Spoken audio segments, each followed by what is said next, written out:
엄마가 의식을 되찾던 날, 병실 창문 너머로 새벽빛이 스며들고 있었습니다. 그 빛이 하도 낯설지 않아서 수지는 한참을 그 자리에 서 있었지요. 새벽 5시 엄마가 평생 집을 나서던 그 시각이었답니다. 지난 이야기를 잠깐 되짚고 가겠습니다. 인천에 사는 마흔을 바라보는 딸, 이수진 씨, 그녀의 어머니 박순대 씨가 갑작스럽게 쓰러져 병원에 실려간 날, 수지는 어머니의 방을 정리하다 서랍 깊은 곳에서 낡은 봉투 묶음을 발견했습니다. 봉투마다 날짜가 적혀 있었고 금액이 적혀 있었지요. 그런데 이상했습니다. 봉투 겉에 적힌 숫자와 실제로 어머니 통장에 찍힌 숫자가 달랐습니다. 절반이었습니다. 정확히 절반. 20년치 봉투가 그렇게 묶여 있었답니다. 그리고 마지막 봉투 안에는 낡은 메모지 하나가 들어 있었지요. 거기 적힌 전화번호 하나, 수지는 그 번호를 쥐고 이야기의 문을 두드렸습니다. 자, 오늘은 그 문이 열리는 이야기입니다. 병원 복도는 새벽 3시가 지나면 묘하게 조용해집니다. 형광등 불빛만 하얗게 남아서 발자국 소리가 유난히 크게 울리지요. 수지는 어머니 병실 앞긴 의자에 앉아 있었습니다. 무릎 위에는 낡은 가죽 수첩 하나, 그 안에는 어젯밤 내내 옮겨 적은 것들이 빼곡했습니다. 봉투 날짜, 금액, 그 차이, 그리고 그 번호. 수지는 수첩을 닫지 못했습니다. 닫으면 뭔가를 놓칠 것 같아서. 아니, 닫으면 이 모든 것이 꿈이 될 것 같아서였는지도 모릅니다. 그녀는 어머니가 입원한 뒤로 사흘째 제대로 잠을 자지 못했습니다. 중환자실 유리창 너머로 보이는 어머니의 얼굴. 산소 호흡기. 수액줄 그 얼굴이 눈을 감아도 사라지지 않았으니까요. 새벽 4시 10분 수지는 주머니에서 휴대전화를 꺼냈습니다. 그리고 수첩에 적어둔 그 번호를 다시 한번 들여다보았지요. 이 번호가 뭘까? 엄마, 이 번호는 대체 누구 번호야? 다음 날 아침, 수지는 어머니의 이웃집 문을 두드렸습니다. 어머니가 살던 인천 만수동 빌라촌. 비탈길 위에 다닥다닥 붙은 오래된 집들. 담벼락에는 이끼가 끼었고 골목 어귀 구멍가게 앞에는 아직도 연탄재가 쌓여 있었습니다. 찬바람이 골목을 훑고 지나가는데 그 바람 속에서 된장찌개 냄새가 났지요. 누군가의 아침밥 냄새가. 수지는 그 냄새에 발이 잠깐 멈췄습니다. 엄마 집에서 나던 냄새와 똑같았거든요. 띠걱, 문이 열렸습니다. 문을 연 사람은 70 초반쯤 되어 보이는 할머니였습니다. 짧게 파마한 은빛 머리카락. 둥글고 넉넉한 얼굴에 웃음주름이 깊이 패였지요. 꽃무늬 분홍 블라우스에 낡은 천 가방을 어깨에 걸치고 있었습니다. 김정숙 할머니였습니다. 어머니 박술래의 이웃이자 20년 지기 친구. 수진이구나. 할머니는 수진을 보자마자 말했습니다. 반갑다는 말보다 기다렸다는 말 같았습니다. 들어와.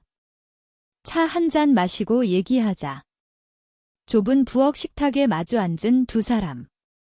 할머니는 말없이 숭늉을 끓였습니다. 물이 보글보글 끓는 소리가 방 안을 채웠지요. 수지는 수첩을 꺼내 식탁 위에 올려놓았습니다. 할머니, 엄마가 일하던 공장 알아요. 할머니의 등이 살짝 굳었습니다. 수지는 그걸 놓치지 않았지요. 알지. 20년 동안이요. 숭늉 그릇이 식탁에 내려앉는 소리가 유난히 크게 들렸습니다. 할머니가 자리에 앉아 두 손을 무릎 위에 모았습니다. 그 손이 살짝 떨렸지요. 수진아. 내 엄마가 얼마나 오래 혼자 사귄 건지 나는 알아. 내가 다 알거든. 이수지는 숨을 들이켰습니다. 말해주세요. 다 말해주세요. 할머니, 과연 할머니는 무슨 이야기를 품고 있었던 걸까요? 20년 동안이나 혼자 간직해온 그 비밀이. 할머니는 한참 숭늉 그릇을 내려다보다가 천천히 입을 열었습니다. 내 엄마가 그 공장에 처음 들어간 게 1998년이야. 내가 고등학교 올라가던 해 수지는 계산을 했습니다. 맞았습니다. 1998년 자신이 고등학교 1학년이 되던 해 처음엔 낮 근무였어. 근데 거기 사장, 최병만이라고. 그 사람이 어느 날 내 엄마한테 제안을 했대. 새벽 청소 따로 맡아서 하면 돈 더 준다고. 새벽 4시부터 7시까지. 낮 근무 전에. 그래서 엄마가 처음엔 한 달만 하려고 했대. 근데 그게 1년이 되고 2년이 되고 내 대학 등록금이 모자란다고 하니까 못 그만두겠더래. 그 돈이 꼭 필요하니까 수진의 눈가가 뜨거워졌습니다. 하지만 그녀는 눈을 깜빡이지 않았습니다. 그런데 봉투 금액이 왜 절반이에요? 할머니, 왜 절반인 거예요? 할머니가 눈을 감았습니다. 그게 제일 나쁜 부분이야. 할머니의 목소리가 낮아지면서 이야기는 과거로 흘러 들어갔습니다. 때는 2003년 겨울이었다고 합니다. 인천 부평 공단 골목. 새벽 3시 50분 후 박술래는 버스에서 내려 공장 골목을 걸었습니다. 입김이 하얗게 피어올랐지요. 두꺼운 목도리를 턱까지 감아 올렸는데도 귓불이 떨어져 나갈 것처럼 시렸습니다. 공장 문을 열고 들어서면 기름 냄새와 쇳가루 냄새가 코를 찔렀습니다. 술래는 청소 도구를 끌어안고 바닥을 쓸기 시작했지요. 쇳밥이 쌓인 구석. 기름이 엉겨붙은 기계 및 환기창 위에 켜켜이 쌓인 먼지. 청소기 소리가 귀를 울렸고 무릎이 시려왔습니다. 그런데 어느 날 사무실에서 나온 최병만이 그녀를 불렀습니다. 최병만. 나이는 당시 40대 중반. 머리카락에 기름을 바르고 손가락에는 굵은 금반지를 끼고 있었습니다. 작은 눈에 야은 입술. 언제나 아랫사람 앞에서는 목소리가 한 톤씩 올라가는 사람이었지요. 박 씨, 잠깐 술래가 돌아보았습니다. 사실 일용직 신고는 좀 번거롭잖아요. 그냥 현금으로 줄게. 대신 세금 이런 거 없애고 수수료 좀 빼면 딱 이만큼이야. 그가 내민 종이에는 원래 약속의 절반 금액이 적혀 있었습니다. 술래는 그 종이를 보았습니다. 입술이 굳었지요. 하지만 말을 하지 못했습니다. 왜냐고요? 수진의 첫 학기 등록금 납부 기한이 사흘 뒤였으니까요. 술래는 그 돈을 받았습니다. 그리고 봉투에 원래 금액을 적어 서랍에 넣었습니다. 언젠가 돌려받겠다는 마음으로. 언젠가는 제대로 계산을 받아내겠다는 마음으로. 그 봉투가 쌓이고 또 쌓였지요. 20년 동안. 내 엄마는 한 번도 그걸 포기하지 않았어. 매달 봉투에 적어뒀어. 내가 받았어야 할 돈이라고 할머니의 목소리가 떨렸습니다. 수지는 수첩에 적힌 숫자들을 다시 보았습니다. 손이 떨렸지요. 그 숫자들이 갑자기 다른 의미로 보였습니다. 억울함의 기록. 20년치 억울함. 그럼 총 얼마예요? 할머니가 천천히 말했습니다. 내 엄마가 마지막에 계산해 놓은 거 있어? 3,800만 원. 3,800만 원의 수지는 그 숫자를 입속으로 되뇌었습니다. 3,800만 원 20년. 새벽 4시 한 달에 약 16만 원씩 240번. 그 돈이 쌓이면 3,800만 원이 됩니다. 그 돈으로 수지는 대학을 다녔고 취업을 했고 오늘 이 자리에 있었습니다. 여러분, 이 숫자 앞에서 여러분이라면 어떤 마음이 드셨겠습니까? 수진이 병원으로 돌아온 건 오전 10시가 넘어서였습니다. 의사가 말했습니다. 어머니가 오늘 중으로 의식을 찾을 수 있을 것 같다고. 수지는 중환자실 앞 복도 의자에 다시 앉았습니다. 그런데 복도 저편에서 낯선 사람이 걸어오는 게 보였습니다. 60 후반쯤 되어 보이는 남자. 까맣게 염색한 머리카락. 올리브색 재킷. 희고 뚱뚱한 몸에 굵은 금반지. 수진의 눈이 좁아졌습니다. 그 남자는 중환자실 앞에서 잠깐 멈추었습니다. 유리창 너머로 박술래를 들여다보았지요. 그 눈빛이 이상했습니다. 걱정이 아니었습니다. 계산하는 눈빛이었습니다. 수진이 일어서서 걸어갔습니다. 누구세요? 남자가 돌아보았습니다. 입꼬리가 슬쩍 올라갔지요. 아, 딸이구나. 수진 씨. 나 최병만이라고. 내 엄마 회사 사장이야. 문병 왔지. 수진의 발이 그 자리에 박혔습니다. 최병만. 그 이름. 그가 환하게 웃었습니다. 마치 아무 일도 없었다는 듯이, 마치 세상에서 제일 좋은 사람인 것처럼. 어머니 많이 아프시겠다. 오래 고생하셨는데? 내가 신경 좀 쓸게. 수진은 그 말을 들으며 이를 악물었습니다. 신경을 써요. 당신이. 하지만 수진은 아무 말도 하지 않았습니다. 아직은 때가 아니었습니다. 최병만이 돌아서며 한마디를 덧붙였습니다. 그나저나 수진 씨, 뭐 궁금한 거 있으면 나한테 물어봐. 내가 다 알거든. 근데 함부로 여기저기 파고 다니면 별로 좋을 거 없어. 아이고, 이런 말이 어떻게 들릴지 모르겠네. 그는 웃으며 복도를 걸어갔습니다. 그 등에 가득 뺀 여유가 수진의 뱃속을 뒤집어 놓았습니다. 나중에 할머니에게서 들은 이야기였습니다. 2009년 봄이었다고 합니다. 수진이 대학교 2학년이 되던 해 그때 술래는 처음으로 따져 물었다고 했습니다. 사장님, 제가 받아야 할 돈이 있어요. 근로계약서에 적힌 금액대로 최병만이 씩 웃었습니다. 아이고, 박씨, 근로계약서? 그게 어디 있어? 내가 기억이 없는데? 제가 가지고 있어요. 그 순간 최병만의 눈빛이 달라졌습니다. 웃음이 사라졌지요. 목소리가 낮아졌습니다. 박씨, 이 딸이 어디 다닌다고 했지? 대학교. 인천에 있는 거 맞지? 요즘 취업 준비도 하고 있겠네. 순례의 몸이 굳었습니다. 직장 같은 거 잡으면 뭐 소문 같은 게 돌면 안 되잖아요. 엄마가 일용직 청소부인데 불법이니 탈세니. 이런 말이 나오면 딸한테도 영 안 좋잖아. 그냥 지금처럼 다니면 돼. 나쁘지 않잖아. 일 있고 돈 받고. 이 술래는 그날 아무 말도 하지 못하고 공장을 나왔습니다. 골목 어귀 전봇대 옆에 서서 차가운 봄바람을 맞으며 눈물을 삼켰다고 합니다. 눈물이 목 안에서 단단하게 굳는 느낌이었다고 나중에 정숙 할머니에게 말했다고 하더군요. 그날 이후 술래는 다시는 따져 묻지 않았습니다.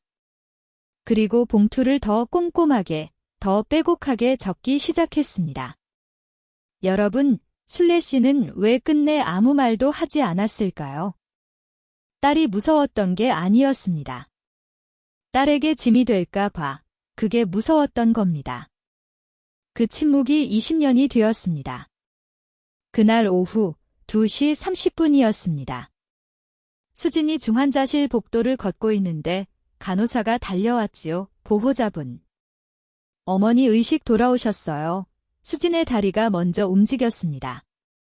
병실 문을 밀고 들어서는 순간 하얀 베개 위에 놓인 어머니의 얼굴이 보였습니다.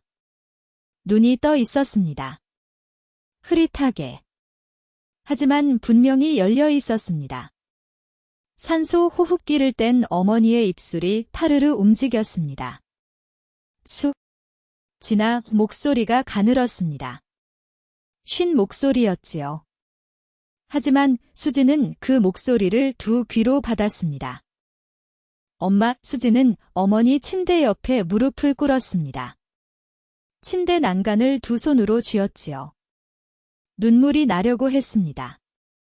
하지만 참았습니다. 지금 울면 안 된다고 생각했습니다. 엄마 앞에서는 울지 않겠다고 병원 복도에서 이미 수백 번 다짐했으니까요. 엄마, 많이 무서웠어요. 순례가 눈을 깜빡였습니다. 그 눈가에 물기가 맺혔지요. 아니, 안 무서웠어. 근데 내 얼굴이 보고 싶더라. 수진의 입술이 떨렸습니다. 저녁이 되어 어머니의 상태가 조금 안정되었습니다. 수진은 어머니 곁에 앉아 있었습니다. 창문 밖으로 인천의 노을이 번지고 있었지요. 주황빛이 병실 하얀 벽을 물들였습니다. 순례는 침대에 기댄 채 눈을 감았다 떴다 했습니다. 목소리는 여전히 가늘었지만 눈빛은 또렷했습니다. 수지는 한참을 망설였습니다. 말을 꺼내야 할지? 지금 이 순간에. 하지만 어머니가 먼저 말했습니다. 수진아. 서랍받지 수진이 굳었습니다. 엄마. 다 알고 있어? 내가 봤을 거라고 생각했어. 순례의 목소리가 낮아졌습니다. 부끄러운 것처럼, 아니, 미안한 것처럼. 엄마가 약해서 미안해. 진작에 따지고 받아냈어야 하는데. 엄마가 겁이 많아서 수지는 말을 하지 못했습니다. 순례가 이어 말했습니다. 근데 있잖아, 수진아. 응. 내 졸업식 사진 있잖아. 앨범에 있는 거 그게 있는데. 엄마는 그게 진짜 좋더라. 수진이 고개를 들었습니다. 어머니의 입가에 웃음이 번지고 있었습니다.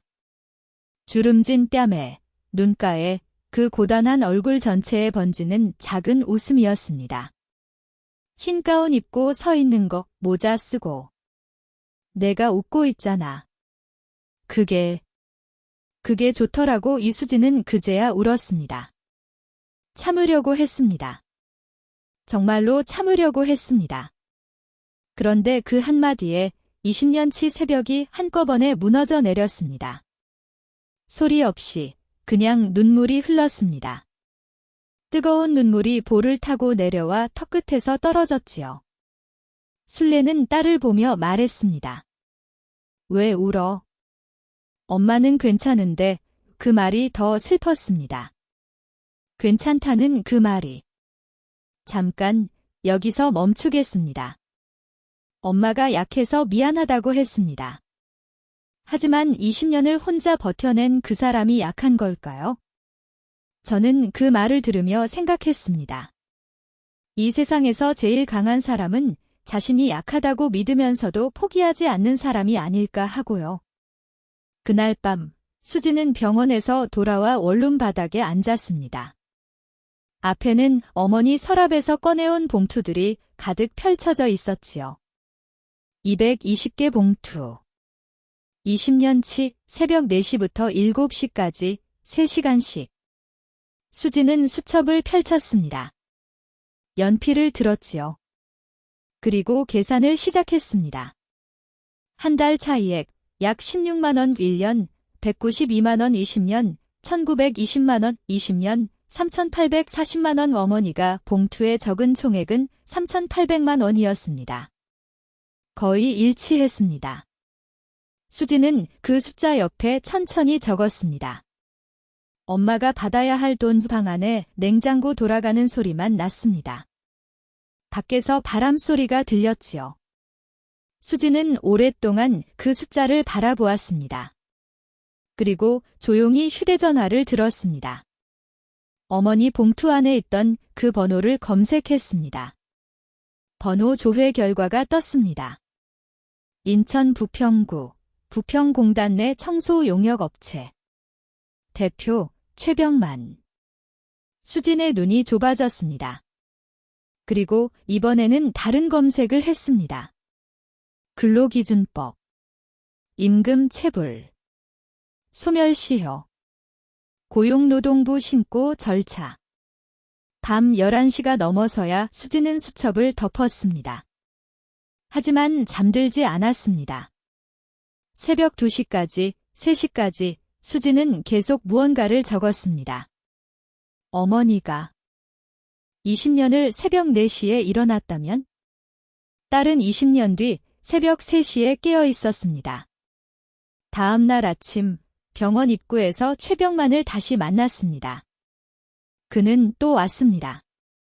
이번에는 과일 바구니까지 들고서 올리브색 재킷에 흰 셔츠. 금반지는 여전히 빛났지요. 수진을 보자 그가 먼저 말했습니다. 어머니 좀 어때요? 나 문병 좀 하려고. 됩니다. 수진의 목소리가 짧고 단단했습니다. 최병만의 입꼬리가 올라갔습니다. 에이, 왜 이래요? 나 어머니랑 20년 친분인데. 내가 어머니 도와드린 것도 많아요. 그거 수진 씨는 알아요? 알아요. 잘 아네. 그럼 됐잖아. 서로 좋은 게 좋은 거지. 수진은 그를 똑바로 보았습니다. 최병만 씨 드릴 말씀이 있어요. 하지만 오늘은 아니에요. 때가 되면 연락드릴게요. 최병만은 그 말에 잠깐 굳었습니다. 그 눈이 수진을 훑었지요. 그리고는 다시 웃었습니다. 아직은 여유가 있었습니다. 뭐, 그래요? 언제든지. 그가 돌아서며 낮은 소리로 중얼거렸습니다. 증거가 있어야 말을 하지. 그 말이 수진의 귀에 들렸습니다. 수진은 그 뒷모습을 바라보았습니다. 굽히지도 쫓아가지도 않았습니다. 그냥 눈으로 그를 배웅했습니다. 증거. 그래요. 증거가 있어야지. 그날 오후 병원 복도에 김정숙 할머니가 나타났습니다. 천 가방을 어깨에 걸치고 작은 도시락통을 들고 서였습니다.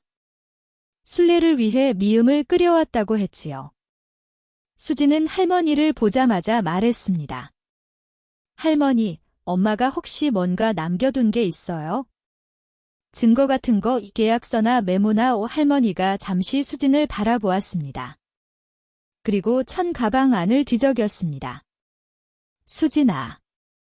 나 사실 오늘 이거 가져오려고 왔어. 할머니가 꺼낸 것은 낡은 작은 주머니였습니다. 지퍼가 반쯤 닳아 있었지요. 내 엄마가 나한테 맡겨놓은 거야? 2년 전에. 자기가 없어지면 수진이한테 주라고. 수진의 심장이 쿵 내려앉았습니다. 안에 뭐가 있어요? 할머니가 말했습니다. 나도 몰라. 내 엄마가 열어보지 말라고 했어. 수진이 손에 줄 때까지 수진은 그 주머니를 두 손으로 받았습니다. 가볍지 않았습니다. 뭔가 딱딱한 게 느껴졌습니다. 이 주머니 안에는 대체 무엇이 들어있는 걸까요? 어머니가 2년 전부터 준비해온 것, 최병만 앞에서도 20년의 새벽에도 포기하지 않고 지켜온 그것이. 그날 저녁, 수진은 그 주머니를 들고 어머니 병실로 들어갔습니다. 어머니는 침대에 기대어 창밖을 보고 있었습니다. 인천의 하늘이 진한 남빛으로 물드는 시간이었지요. 엄마의 술래가 고개를 돌렸습니다. 수진이 주머니를 내밀었습니다. 할머니가 줬어. 엄마가 맡겨놓은 거라고. 순례의 눈이 커졌습니다. 그리고는 천천히 고개를 끄덕였지요. 그거 엄마가 준비한 거야? 뭔데요? 엄마의 술래는 잠시 눈을 감았습니다. 긴 숨을 들이쉬었지요. 그 숨속에 20년이 담긴 것 같았습니다. 때 되면 알게 돼. 내가 알아야 할 거 다 있어. 수지는 그 주머니를 가슴에 안았습니다. 밖에서 바람 소리가 들렸습니다. 인천 특유의 짭조름한 바닷바람이 창틈으로 스며드는 것 같았지요. 수지는 어머니 옆에 앉아 그 등을 가만히 쓸어내렸습니다. 굽은 어깨, 얇아진 등뼈, 수십 년의 새벽이 새겨진 그 몸, 엄마. 이번엔 내가 할게. 이번엔 내가 버텨볼게. 오늘 이야기는 여기서 잠깐 멈추겠습니다. 3,800만 원 20년. 새벽 4시, 그리고 딸 졸업식 사진 하나에 환하게 웃는 엄마. 여러분, 우리 주변에 이런 사람이 있지 않겠습니까? 아무 말 없이 그냥 버텨온 사람. 버티는 것을 사랑이라고 알고 살아온 사람. 그 사람이 여러분 곁에 있다면 오늘 한 번만 더 들여다봐 주십시오. 그 사람이 혼자 쌓아온 봉투들이 얼마나 되는지 한 번만 더 물어봐 주십시오. 이 이야기가 마음에 닿으셨다면 구독과 좋아요 한번 눌러주세요. 여러분의 그 작은 손길이 이 이야기를 더 많은 분들께 닿게 해줍니다. 다음 편에서는 그 주머니가 열립니다. 수진이 주머니 안에서 꺼낸 것은 두 가지였습니다. 하나는 최병만의 목소리가 담긴 녹음 파일, 그리고 하나는 20년치 미지급 임금을 꼼꼼하게 계산해 정리한 작은 수첩 하나. 술래는 혼자였지만 혼자가 아니었습니다. 그런데 마지막 반전이 기다리고 있습니다. 최병만이 수진 앞에 다시 나타납니다. 이번에는 웃지 않습니다. 그리고 이런 말을 꺼냅니다. 증거 있어요. 당신 엄마가 먼저 부탁한 거야? 내가 증거 있어. 그러면서 그가 주머니에서 꺼내는 것이 있습니다. 그것은 다음 편에서 확인하시겠습니다. 엄마의 새벽 5시 새 편 전마가 지킨 약속. 기다려 주십시오.